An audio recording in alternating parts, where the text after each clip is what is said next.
Making headlines tonight. The outgoing United Nations resident coordinator in Cambodia, Pauline Tamassis, has praised the leadership of the royal government of Cambodia. She considers Cambodia to be a role model for other countries to follow. The Minister of Interior, Deputy Prime Minister So King, has ordered the Special Immigration Police to strengthen control over the entry and exit for foreigners. Young protesters gather in Sri Lanka's capital to demonstrate against the government as the country suffered its worst economic crisis in decades. British Prime Minister Boris Johnson says transgender women should not be competing in female sporting events. And a husband and wife with disabilities have successfully in agriculture by growing organic vegetables have changed their minds from discriminating against persons with disabilities to seeing the couple as a model family in the community. This is the Daily Roundup on EAC News Channel. A very good evening to you. I'm Anthony Ellis. The outgoing United Nations resident coordinator in Cambodia, Pauline Tamassis, has praised the leadership of the royal government of Cambodia as well as Cambodia's contribution to the world. She has said that she considers Cambodia to be a role model for other countries to follow. This remark was made during the meeting between the ongoing UN President and Coordinator Prime Minister Hun Sen Thursday morning. EAC News reporter Deccan Nin has the story. On Thursday morning, the outgoing UN Resident Coordinator Pauline Tamassis paid a courtesy visit to Prime Minister Hun Sen on the occasion of her mission in Cambodia coming to an end. During the meeting, she said that Cambodia is a good partner of the United Nations, which has contributed to world peace, stability, and effective leadership in the fight against COVID-19, which are all successes that can be seen as models for other countries to follow and valuable experiences that can be used and shared in the future. The Prime Minister's personal assistant, Ieng Sopolite, told reporters after the meeting that the outgoing UN Resident Coordinator informed Prime Minister Hun Sen that the UN system is committed to continuing the support to Cambodia through potential sectors. Firstly, investing in human resources. Secondly, promoting the use of digital systems. And thirdly, on addressing climate change and establishing a green economy. In response, Prime Minister Hun Sen agreed with the UN Resident Coordinator and thanked her for her contribution to the socio-economic development of Cambodia, especially in the fight against COVID-19. He also cited the UN support system for Cambodia when receiving the Amsterdam cruise ship, which rescued thousands of stranded people during the early height of the pandemic. Ieng Sopolite further told reporters that the Prime Minister informed Ms. Pauline Tamassis and her delegation about the Blossom strategy used to fight COVID-19, with continued attention paid to social protection and the health sector. The Prime Minister also thanked the outgoing UN resident for her time in Cambodia and wished her success in her next mission. Pauline Tamassis was appointed as the UN Resident Coordinator in Cambodia on the 12th of March 2018. Prior to coming to Cambodia, Tamassis spent 2 years in Thailand, where she worked as the country director of the UNDP Bangkok Regional Center. During her 4-year mission in Cambodia, Tamassis was involved in key work related to employment and vocational training including providing decent work to Cambodians, TVET skills deployment for youth, labor migration, the garment sector, and social security. Deccan Nin, EAC News.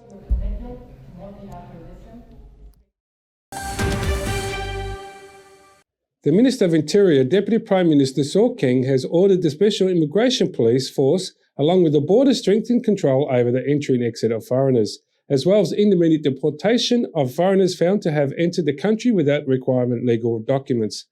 EAC reporter Dashana Guchin has the details.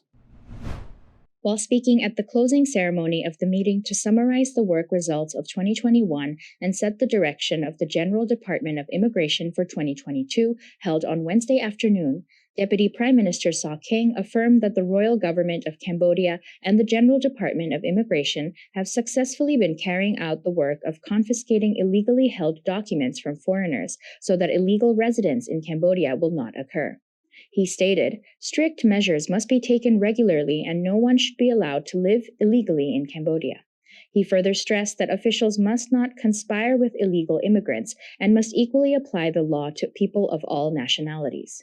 In addition, he advised all officials to not leave this problem to fester until it becomes even more difficult to solve. He said, let the border authorities, police commissioner, and police inspector adhere to this principle so that we know how many foreigners are living in our area legally, and if there is any illegal residence identified, it must be dealt with swiftly in accordance with the established deportation measures and the procedures in force. The Deputy Prime Minister also expressed his happiness over foreigners receiving permanent residence permits in Cambodia and said that there have been about 9,000 people who have come to renew the validity of their permits once they have expired, and about 7,000 people who have submitted requests for extensions of stay. At this time, he also emphasized that the cases where anyone who has received a permanent residence permit but fails to renew it after its expiration date and continues to stay in Cambodia will also be considered as illegal residents, so immediate action must be taken in response, including eviction.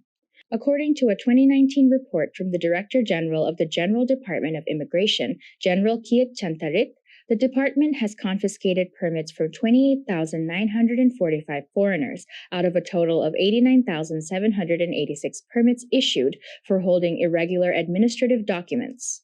The 2019 report also states that the Ministry of Interior had issued permanent residence permits to 65,168 people over the age of 18, with around 19,561 renewal cards issued every 2 years.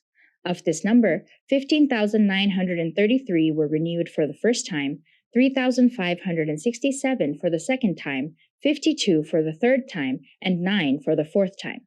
Darshana Gochan, EAC News.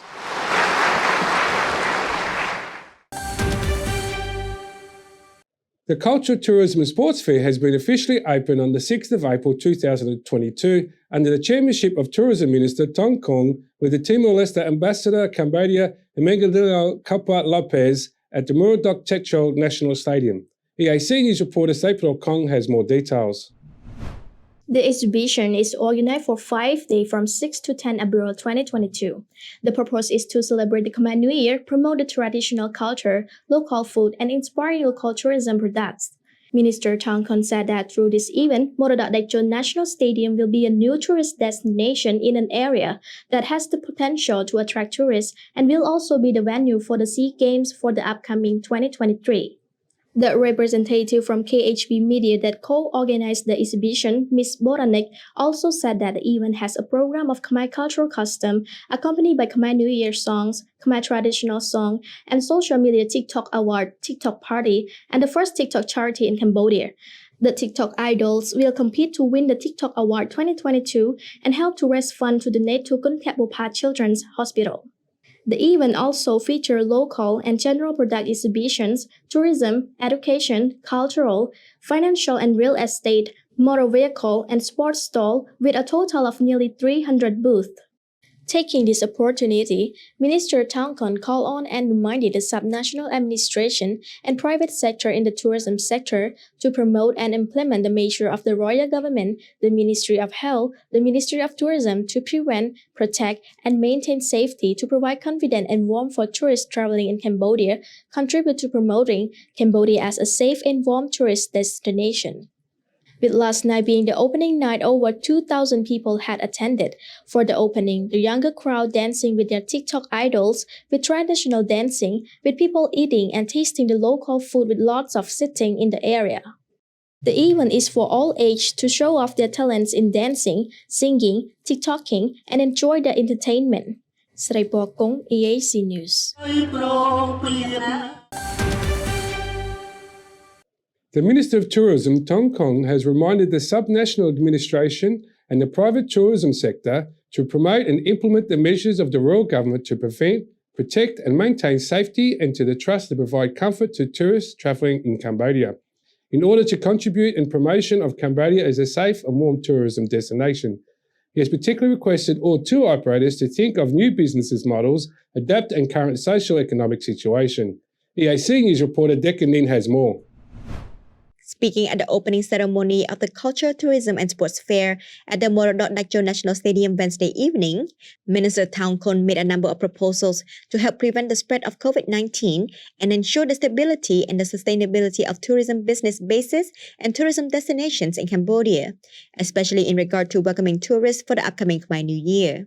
He urged all tour operators and stakeholders to continue paying close attention to the implementation of safety rules and the minimum standard operating procedures for tourism set by the Ministry of Tourism, as well as to continue responsibly adhering to the safety rules established by the royal government. He also suggested that all stakeholders, especially tour operators, should adapt and modify their business models in line with the context of the new normal, with continued vigilance and in conjunction with the implementation of applicable safety measures. He said, all stakeholders in the tourism industry need to consider a new business model to adapt to the current socio-economic situation, including the need to transform tourism services through digitalization and the use of technology, the need to strengthen the hygiene and safety quality of services and tourism products, and to strengthen overall capacity and increase productivity.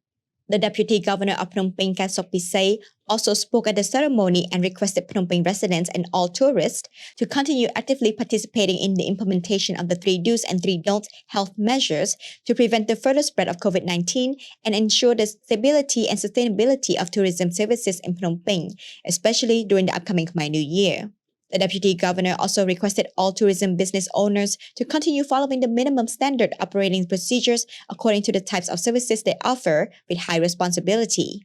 Cambodia announced the launch of the Cambodia Safe and Green Tourism Destinations campaign on the 27th of January to ensure the success of the international tourism relaunch ahead of celebrations that will be regarded on the international stage, such as the 2023 Southeast Asian Games and other major events that will be hosted by Cambodia. The campaign also includes the Capital Provincial Tourism and Green Destination Campaign, which aims to encourage the Capital Provincial Administration efforts to implement tourism safety rules and implement minimum standard operating procedures along the royal government's new normal trajectory. Nikanin, EAC News.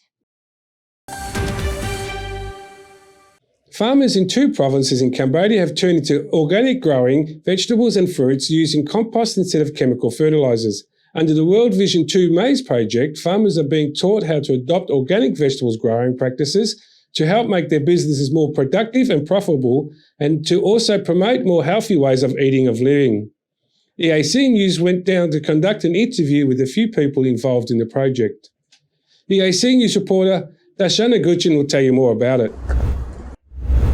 Farmers from 7 districts in the provinces of Takeo and Kandal have started to grow mixed crops on their land to get all-season vegetable yields. They use homemade compost and natural pesticides for the vegetables. Pak Sriang, a farmer in Svai Protil Commune, Sang District, Kandal Province, described how in her farm there are many kinds of vegetables, including cauliflower, kale, bok choy, curly cabbage, and spinach, which are all marketable and harvestable during all seasons. She said that her life has also improved a lot from growing organic vegetables with access to enough income to support her children's daily lives and education. She said that every day she harvests vegetables and sells them to the agricultural cooperative, allowing her to earn between 40 to 50,000 real a day. She added that she has used the profits to buy tuk-tuks to transport her vegetables and put some money back into the community. The benefit is that we can buy things like motorcycle and tuk-tuks, and it's a relief that my children can go to school. It is difficult to compare to the past. At that time, I would be thinking in the evening about how I have to borrow money in the morning from someone else to let my children to go to school, and there would be nothing for me to sell. She added that after she found success in growing organic vegetables, she wants to now expand her farm and learn more about organic vegetable growing techniques to make her business bigger and better. She said that her success in growing vegetables came after she received training from World Vision on the Maize 2 project, which made her vegetable growing practices more productive as she learned about organic vegetable growing techniques and how to grow your business. World Vision's Maize 2 project focuses on 2 goals. First, to provide farmers with a small and growing business model that can help them make more profit in their production. And second, focusing on poor smallholder farmers who face significant difficulties in making profits, especially poor female farmers. At the Svai Protil Agricultural Community in Hope exhibition held on 31st March 2022, World Vision Cambodia Executive Director Leng Viriak said that the Maize 2 project was established to benefit the people and raise their awareness on organic fruits and vegetables, especially among farmers, buyers, and brokers, to create more confidence in healthy eating practices. The most important benefit is the health benefit. Producers and growers can gain technical knowledge in the business, financial gain and motivation of this contribution to the welfare of the people and the children, because this Svay Portal agricultural community is not just a place to produce and supply the demand, but is a place where we supply vegetables to Dinh Corn Market in Phnom Penh. We all eat vegetables here. If vegetables are not safe, we are not confident in eating. The head of the Svay Proteil Agricultural Community in Hope Tuat Pek said that the community was established in 2015 and now has more than 300 families growing vegetables, who can produce more than 100 tons of vegetables per day. She added that through World Vision's Maize 2 project, her community was growing even more, with people in the community becoming more knowledgeable about chemical-free cultivation techniques and marketable vegetable yields.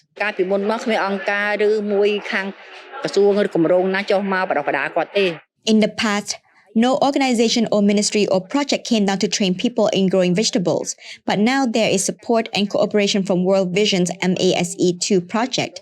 From the Aspire project, I learned the techniques to grow vegetables for sale. Previously, I had no market to sell my vegetables because I used chemicals. Until now, we have received a convenient market, organic vegetable growing techniques, training courses on growing vegetables, and our vegetables are now sold at a high price. The Maize 2 project, funded by the Australian government over the past 5 years with a total aid provision of $4 million, is scheduled for completion in June 2022. The project works in 2 districts in Kandal province and in 5 districts in Takeo province. The project has helped to increase the productivity and profits of 1,702 poor farmers by teaching them how to grow organic vegetables in 13 communities. The project works closely with the government and private institutions to provide quality support to farmers through methods such as providing seeds, teaching new growing techniques, and enabling greater market access. Darshana Gochan, EAC News.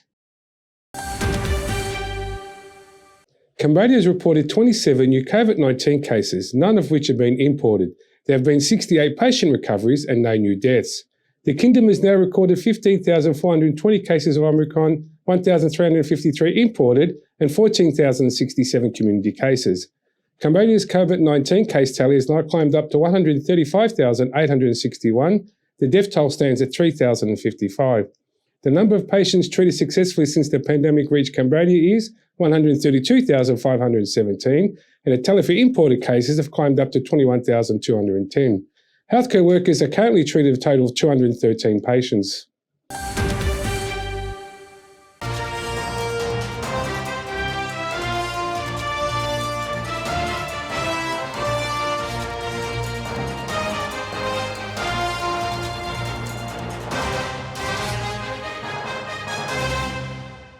Now for a look at the news making international headlines this Thursday, the 7th of April.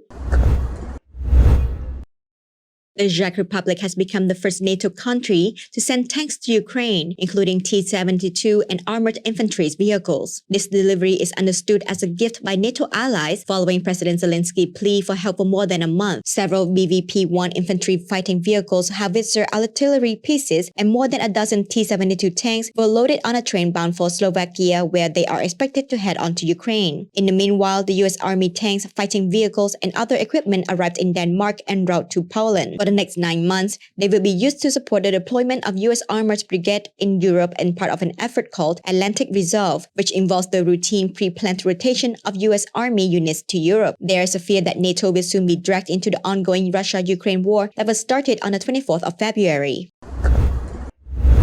The wall of the villa belonging to Russian state TV host Vladimir Solov in northern Italy was vandalized and spray painted with the words "killer" and "no war." The red paint was also poured into the residence swimming pool. A fire broke out in early hours at the second villa near the lake with limited damage. The houses are part of the properties worth a total of €8 million, $8.7 million, owned by Solov in Italy, which was seized after the EU released the list of censored orchids following the Russian invasion of Ukraine. Scientists in Chile have unearthed a rare symmetry with a well-preserved bone of ancient flying reptile that roamed the Atacama Desert more than 100 million years ago. The scientists determined the remains belonged to pterosaur, flying creature with long wingspan that live alongside dinosaurs and fed by filtering water through their long thin teeth, similar to flamingos. Most pterosaur bones that are found are flattened and broken, but these newly discovered bones are well preserved. Jonathan Alacon, who led a group of scientists to discovery, said this discovery will not only help them study anatomy, but also their habit and how they live. The find was made 65 kilometers away from another site where other pterosaur remains were found. This discovery supports scientists' hypothesis that pterosaurs were once widespread in northern Chile. Young protesters gathered in Sri Lanka's capital Wednesday, the 6th of April, to demonstrate against the government of the country suffering through its worst economic crisis in decades.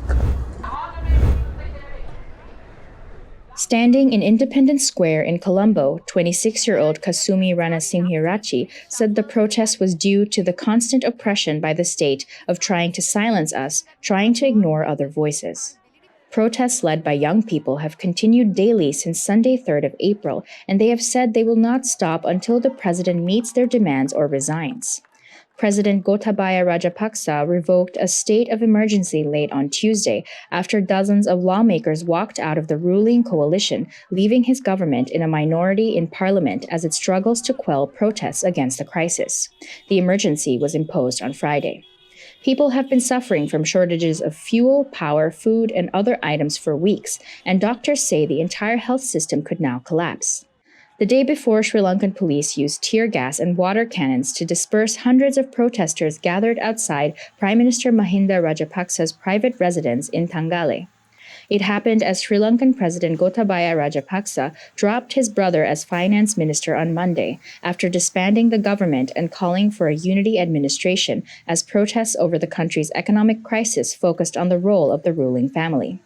Less than a kilometer away, hundreds of people demonstrated with placards and shouted anti-government slogans. Sri Lanka's sovereign dollar bonds tumbled more than 5 cents in the dollar in early trading before recouping some of the losses, with many issues trading at deeply distressed levels of around 45 cents and not far off record lows hit in early March, TradeWeb data showed. Sri Lanka's expenditure has exceeded its income under successive governments, while its production of tradable goods and services has been inadequate. The twin deficits were badly exposed by the COVID-19 pandemic that crippled tourism, its economic mainstay.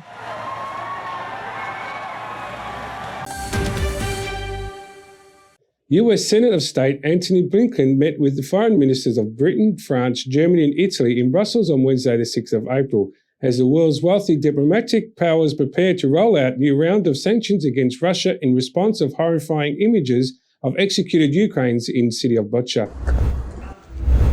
The European Union is set to take off the first stab at Russia's energy sector in response to the invasion of Ukraine launched in February, banned imports of Russian coal. But EU countries remain divided on whether how to restrict Russia's gas and oil sectors and that more critical to their countries. The United States has been pushing European allies to inflict more pain on Russia while trying to make sure that the alliance against President Vladimir Putin does not fray, a balance that only gets tougher. The United States and group of 7 allies are also preparing new sanctions on Russian financial institutions, state-owned enterprises, and more Russian government officials and their family members.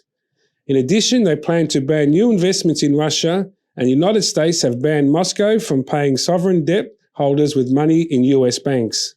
The moves may increase economic hardships for Russians, but may not put much of a dent in Russia's energy revenues, the lively blood of its economy, according to US sanctions analysts.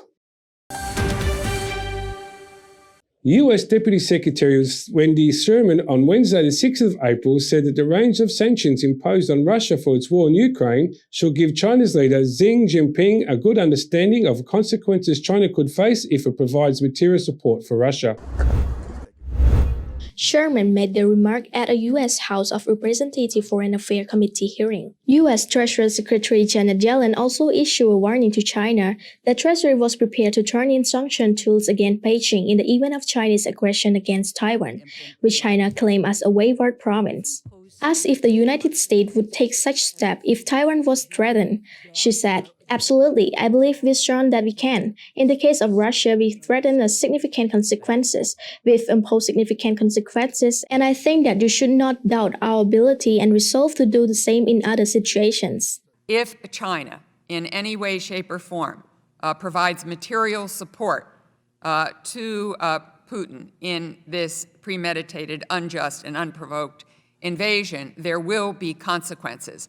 I think one only has to look at the range of sanctions, more to be announced today, against Putin, against the economy, against individuals who are enablers, against elites, against oligarchs, export controls, designations, sanctions that are not only from the United States, but in unprecedented fashion, coordinated with our allies and partners, not just in Europe, but throughout the world, gives President Xi, I think, a pretty good understanding of what might come his way should he, in fact, support Putin in any material fashion. This is a very serious matter that we take quite seriously.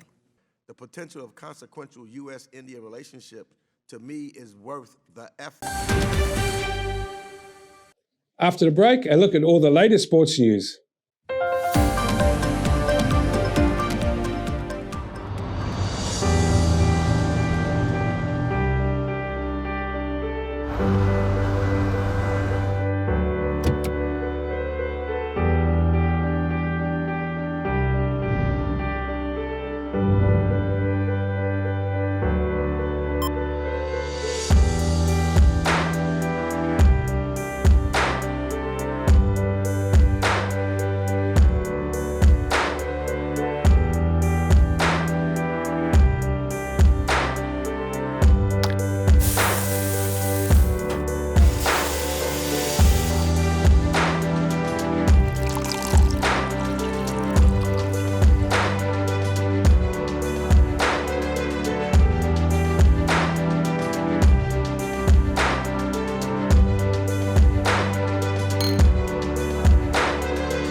If it's happening and you need to know about it, you'll get it all right here. EAC News brings you updates and breaking news in English across all of our platforms and channels. The EAC News app, YouTube, Facebook, Telegram, Twitter, and our website www.eacnews.asia. Join me and the rest of the EAC News team every day on your favorite channels.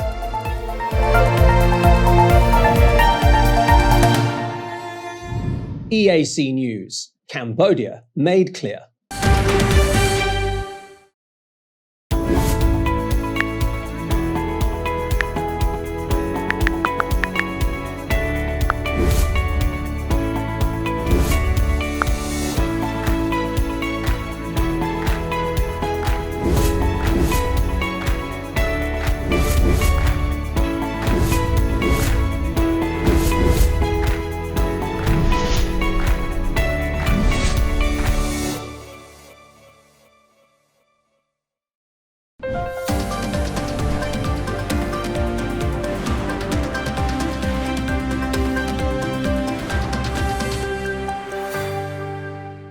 There's a huge enthusiasm ahead of Thursday's Europa League quarter-final leg between Frankfurt and former European champions Barcelona.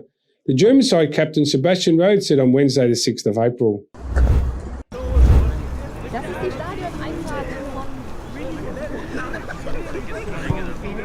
Up until now, we have been playing an outstanding Europa League season, unbeaten so far, and so we hope it won't be the end of the quarterfinal, added coach Oliver Glasner during a news conference in Frankfurt. The Frankfurt coach, who is Austrian, also said his team would not go into this game thinking how we can stop Barcelona offensively and how we can achieve a 0-0 draw. We will always be looking for opportunities simply because it's a lot more fun. We obviously want to keep up the motivation, yet not get over-motivated in some stupid battles, said Rode. Frankfurt will host Barcelona at Deutsche Bank Park Stadium at 9 p.m. on Thursday.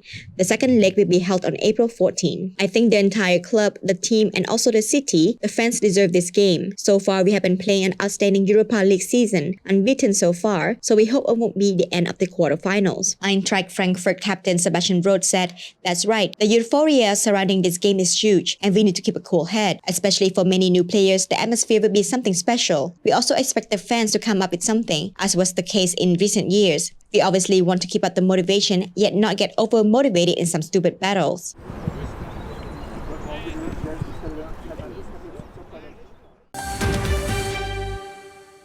Transgender women should not be competing in female sport events, British Prime Minister Boris Johnson told broadcasters on Wednesday, the 6th of April.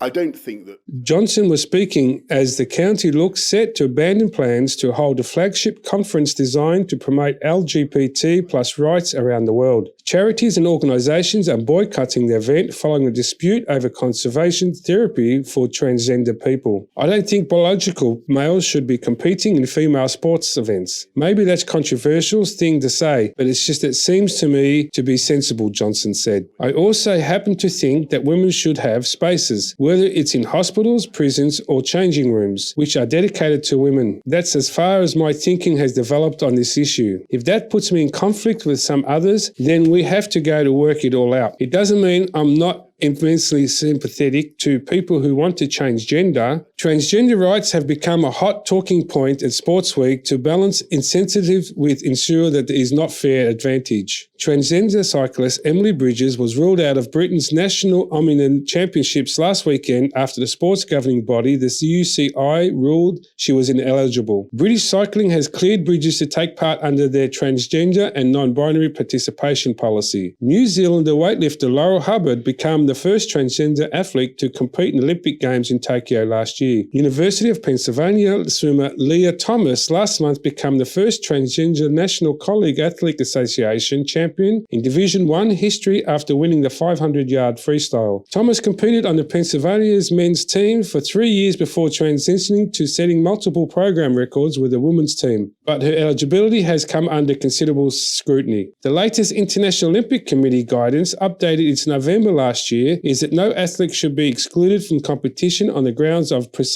unfair advantage due to gender. Abdullah Mustafa was a 10-year-old football fanatic when he lost his leg in an accident. Now 26, Mustafa is proud that he never let his disability bring his soccer dreams to a halt. He is a member of the Pyramid soccer team for amputees and wishes more football clubs in Egypt would allow Suit to have a soccer league for talents like his. For Mustafa, nothing is impossible. His injury left him depressed and at home for only 2 months, but after that he decided he will pursue to follow his dreams. He joined his team 2 years ago and says he is happy to see more football clubs establishing teams for amputees. Some people used to tell me that I'm wasting time, which was the only thing that annoyed me. Some people were encouraging me and others said this would be difficult for me, he said. But he insists that criticisms only pushed him forward. I love a challenge whenever I hear an opinion that I don't like or something negative. I turn it into something positive. I work on myself more to be great, he said.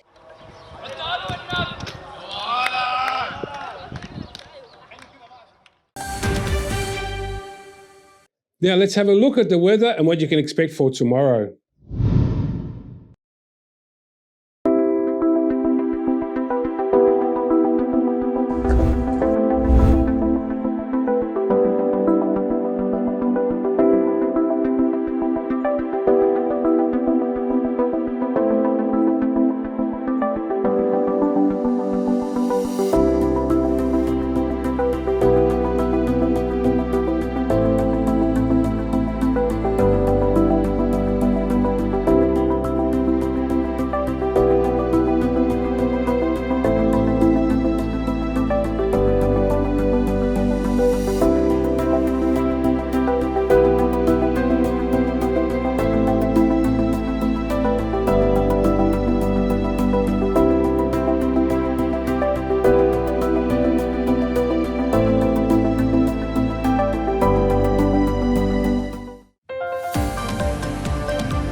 And finally, a husband and wife team with disabilities in Tako province have succeeded in agriculture by growing organic vegetables and sharing their knowledge with other local people who have changed from discrimination against persons with disabilities to seeing the husband and wife as a model family in the community. 29-year-old Am Sopir is a farmer who lives in Angkon village, Pitsa commune, Kahantai district in Tako province. She was born with an arm defect while her husband has a form of scoliosis.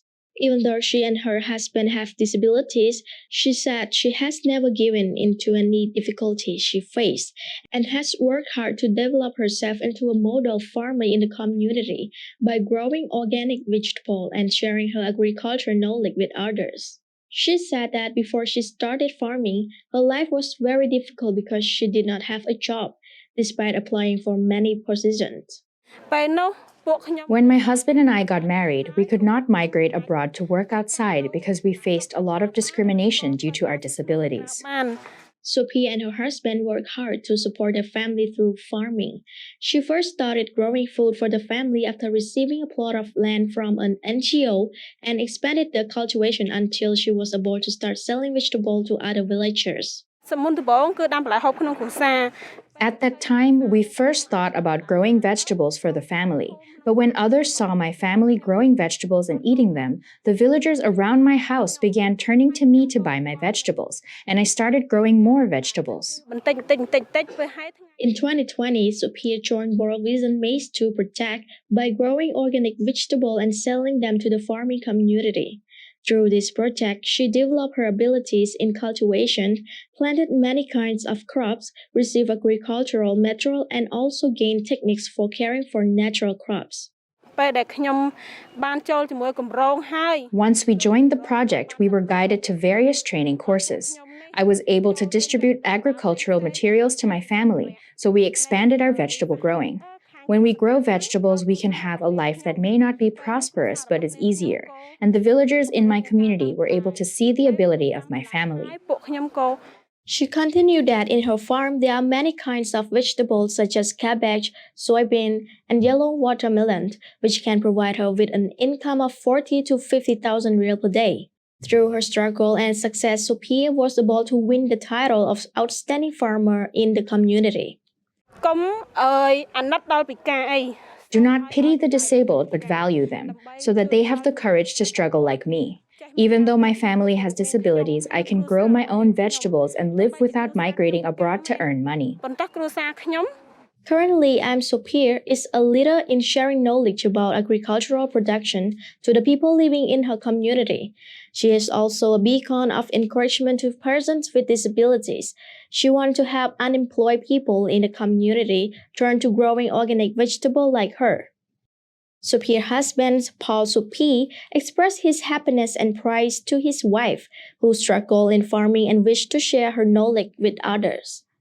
For me, I'm happy when she wants to do something that will make a difference in the family,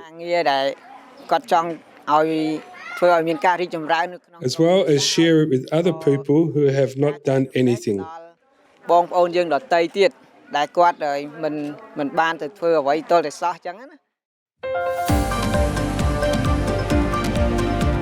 Thank you for watching the Daily Roundup here on EAC News Channel.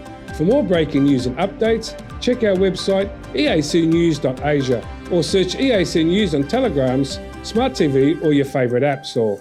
More from the EAC News team tomorrow night at 8 p.m. We'll see you then.